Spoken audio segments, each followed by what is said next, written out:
50% quota దాటచ్చా దాటకూడదా అనేటువంటిది ఒక ప్రధానమైనటువంటి సమస్యగా ఉందని చాలామంది ఏమనుకుంటున్నారంటే అది ఫైనల్.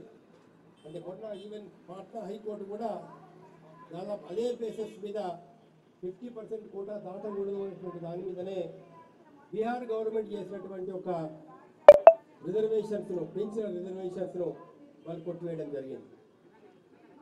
కానీ వాస్తవంగా చెప్పాలంటే గతంలో సుప్రీంకోర్టు తీర్పుల్ని కనుక శ్రద్ధగా మనం చదివితే ఏ సుప్రీంకోర్టు తీర్పులో కూడా 50% దాటాలా దాటద్దనే విషయంలో కొంత చర్చ జరిగింది. వాళ్ళు ఏమని చెప్పారంటే లెక్కలు తీయకుండా గణాలు లేకుండా ఎంక్వైరీ చేయకుండా ఊరికే రిజర్వేషన్స్ మేము 50% కంటే పెంచుతామంటే ఒప్పుకునేది లేదు అనే విధంగా సుప్రీంకోర్టు చెప్పింది.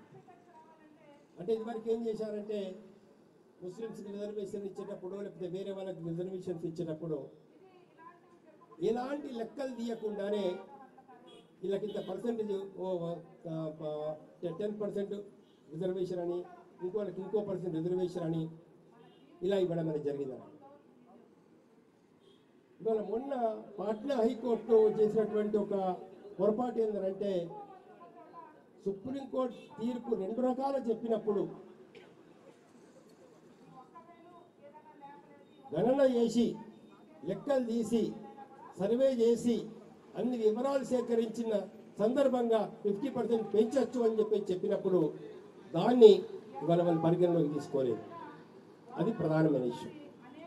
రెండవ సమస్య ఏంటంటే 50% దాటొచ్చానంటే అది ప్రభుత్వాధినేత మీద ఆధారపడి ఉంటుంది. అధికారం ఉన్నటువంటి వాళ్ళు తలుచుకుంటే ఏ సుప్రీంకోర్టు కూడా హైకోర్టు కూడా దానికి అడ్డు కాదు. ఎట్లా అడ్డు కాదనంటే తమిళనాడు ఉంది. తమిళనాడులో 65% పెంచారు. ఎలా సాధ్యమైంది?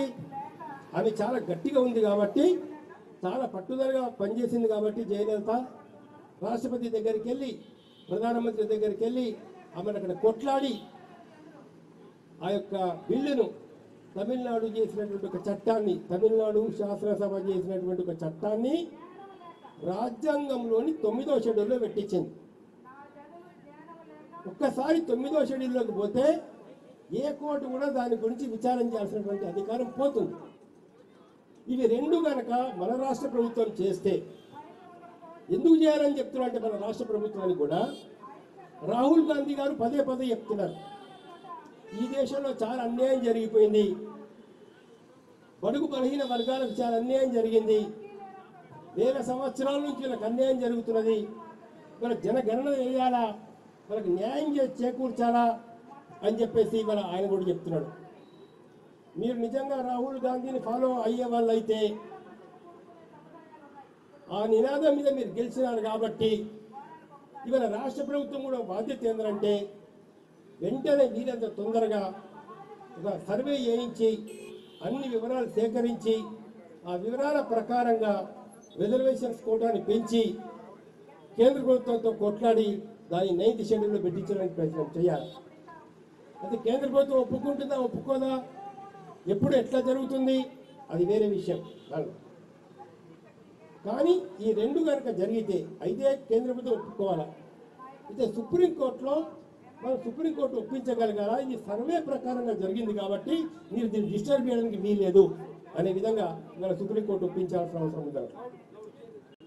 మరొక ముఖ్యమైన విషయం ఏంటంటే ఎందుకు చేయాలా జనగణన అంటే కొంతమంది అంటున్నారు, ఏమంటున్నారంటే ఇన్నేళ్ళ నుంచి మేము సంపాదించిన ఆస్తుల లెక్కలన్నీ చెప్పాలనా, మాకు 5,000 ఎకరాల భూమి ఉంటే ఆ లెక్క చెప్పాలనా, మాకు 40 కాలేజీలు ఉంటే ఆ లెక్క కూడా చెప్పాలనా, మాకు 10 సినిమా స్టూడియోలు ఉంటే ఆ లెక్క కూడా చెప్పాలనా,